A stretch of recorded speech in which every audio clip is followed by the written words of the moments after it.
bi ñuy wax que ne Sonko dafa daal di daw jëmale ko fële ca Abu Dhabi. waaye bu ñu jugee ci loolu dañuy dem ci li nga xamante ne moo nekk verdict bu Madiambal Diagne di fàttaliwaat que ki nga xamante ne mooy Madiambal Diagne ñuy wax chambre d'accusation de la cour d'appel bu Versailles daf moo moytu di dañ annulé li nga xamante ne moo jëm ci extradition mbiru Madiambal moom mi nga xamante ne mbir mi sax jot nañ koo dàq ba le 3 février 2026 pour la juridiction d'obtenir lu ñu woowee complément d'information balaa li nga xamante ne mooy janvier 21 janvier bii di ñëw Red Black. bon mooy li may wax rek Sénégal benn problème la am problème bu ñu am Sénégal tey ji turu Sénégal fu ñu ko yàqee tey ji c'est Ousmane Sonko xam nga Madiambal mi ñu topp ni ouais. Madiambal dafa am benn entreprise bu mag bu mu doon liggéeyee en tant que sous-traitance yaa ngi comprendre mais nit kooku nan nga koy toppee te ki mu signé le contrat kooku toppaloo ko ce qui veut dire que c'est un dossier politique. Il y a problème. Madiambal Diagne dañ ko tooñ jour bi mu demee aéroport pour voyager defal nañ ko tampon départ. Mais à l'arrivée avant muy embarqué gars yi téye ko biñ ko téye Madiambal Diagne ce qu'il a dit c'est clair. Il a donné des numéros de téléphone il a donné des noms ne Ousmane Sonko moom moo piloté pour mu bañ a génn réew mi. Ok donc ce dossier là aujourd'hui la justice française. li ñu laaj dafa leer de te li ñu laaj Sénégal mënuñu ko joxe. La justice française a demandé des preuves. Ok mandat d'arrêt bi fan la jaar quelle a été la procédure. bu fekkee Madiambal Diagne dafa blanchir xaalis où et quand la ko def. Ok est-ce que vous pouvez garantir que une fois que Madiambal Diagne soit à Dakar il y aura un procès équitable. La justice française a demandé ça. Et aujourd'hui, je sais que le Sénégal est incapable de fournir ces preuves. lu tax nga jàpp ne Sénégalais dañoo incapable pour indi preuve yi nga xamante ne. Mais Madiambal Diagne déjà moment bi muy dem aéroport amul woon un mandat d'arrêt contre lui. ci biir aéroport bi la ñu constitué mandat d'arrêt bi non. Et le lendemain ñu dàq un commissaire bu nekkoon aéroport dàq nañu je pense beneen commissaire je sais pas des frontières ou plutôt commissaire bi nekkoon Digle je sais pas. Il y a des commissaires qui ont été démis de leur fonction.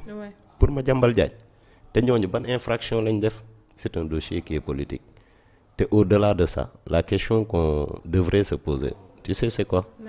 Ousmane Sonko il a peur de quoi parce que Madiambal Diagne déjà il a fait des révélations par rapport au marché d'armement bi nga xamante ne nii jox na Ndeye Khady Ndiaye bu Sweet Beauté koo xam ne mënoo bind mënoo lire yow massage nga xam te massage bi sax amoo ci licence tu vois yow jaay cosmétique jaay xeesal vous m'excusez vous les femmes voilà tooñu ma kenn quoi mais je dis que moom loolu la xam loolooy liggéeyam parce que ku ci nekk aussi ak sa domaine quoi tu vois mais ku mel noonu au nom de quoi et puis marché d'armement une question de sécurité nationale loo xamante ni sa kaaraange la sama kaaraange la te li ci gën a garaaw Madiambal Diagne dani Sonko da ko jox marché bi ba pare boole ko wax benn Nigérian bu tudd Petit Boubé.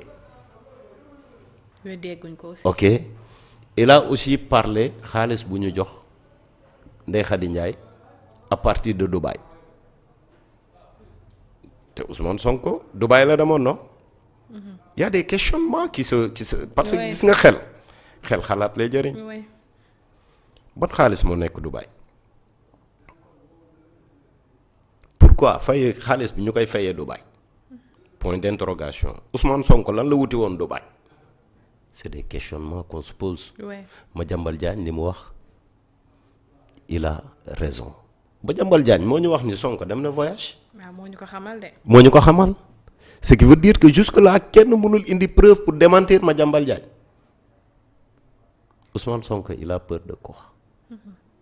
pourquoi mu bëgg kut ko kut jàpp nit ki. la mu doon xeex bi mu nekkee ci opposition bi jaay doole alors que kooku ngay jaay doole deful dara bu dee def na dara génn leen preuve yi Madiambal moment bi muy voyager amul benn note bu koy interdire pour mu génn réew mi.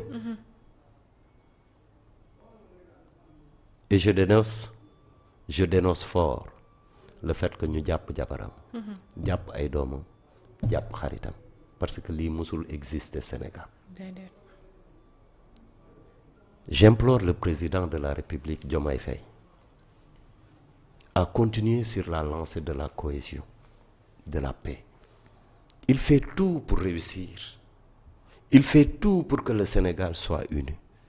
Mais Ousmane Sonko fait tout pour faire des règlements de compte politiques. Qu'il prenne les responsabilités. Si Ousmane Sonko ne veut pas démissionner, qu'il le démet. Na ko dàq. Est-ce que ça sera une bonne solution? C'est une bonne solution. Ousmane Sonko bu bëggul jàmm Sénégal nañ ko dàq. Ousmane Sonko bu mënul boole Sénégalais yëpp nekk benn comme ni ko président de la République bëggee na ko dàq. Cette dualité au sommet de l'État, c'est pas normal. Le pouvoir, ça ne se partage pas.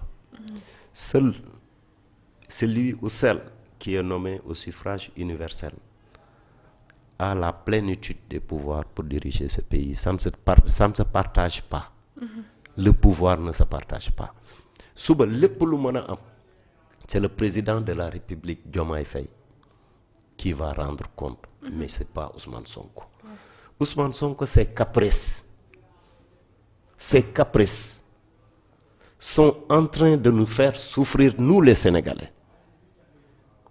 Ousmane Sonko du xale bu ndaw boo xamante ne dañ ko war a topp ci ay caprice am waratuñ ko topp ci sentimentalisme waruñu ko topp muy laal sensibilité sénégalais yi pour pouvoir réussir sa manipulation. Ça suffit. Ousmane Sonko a assez touché la ligne rouge encore une fois. Ousmane Sonko, il a terrorisé les Sénégalais. ñu bëri tey jii sañatuñu wax. C'est la loi de la terreur. xam nga ñun ñi nga xamante ne nii ñun yàlla toppeewuñ dara ñun ñooy toog comme on l'a toujours été la voix des sans voix. Ouais. En tant que rappeur gêne boobu moom moo nekk ñun suñu yaram. Vous comprenez deret la yoo xamante ne nii bu ñu yëngalee ñun il faut que ñu wax. Et quand on parle de vérité duñ ko rafetal duñ ci yokk duñ ko wàññi ni mu mel rek lañ koy bàyyee.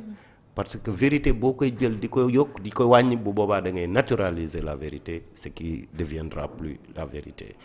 Aujourd'hui Sénégal dañu sonn depuis 2021 à nos jours.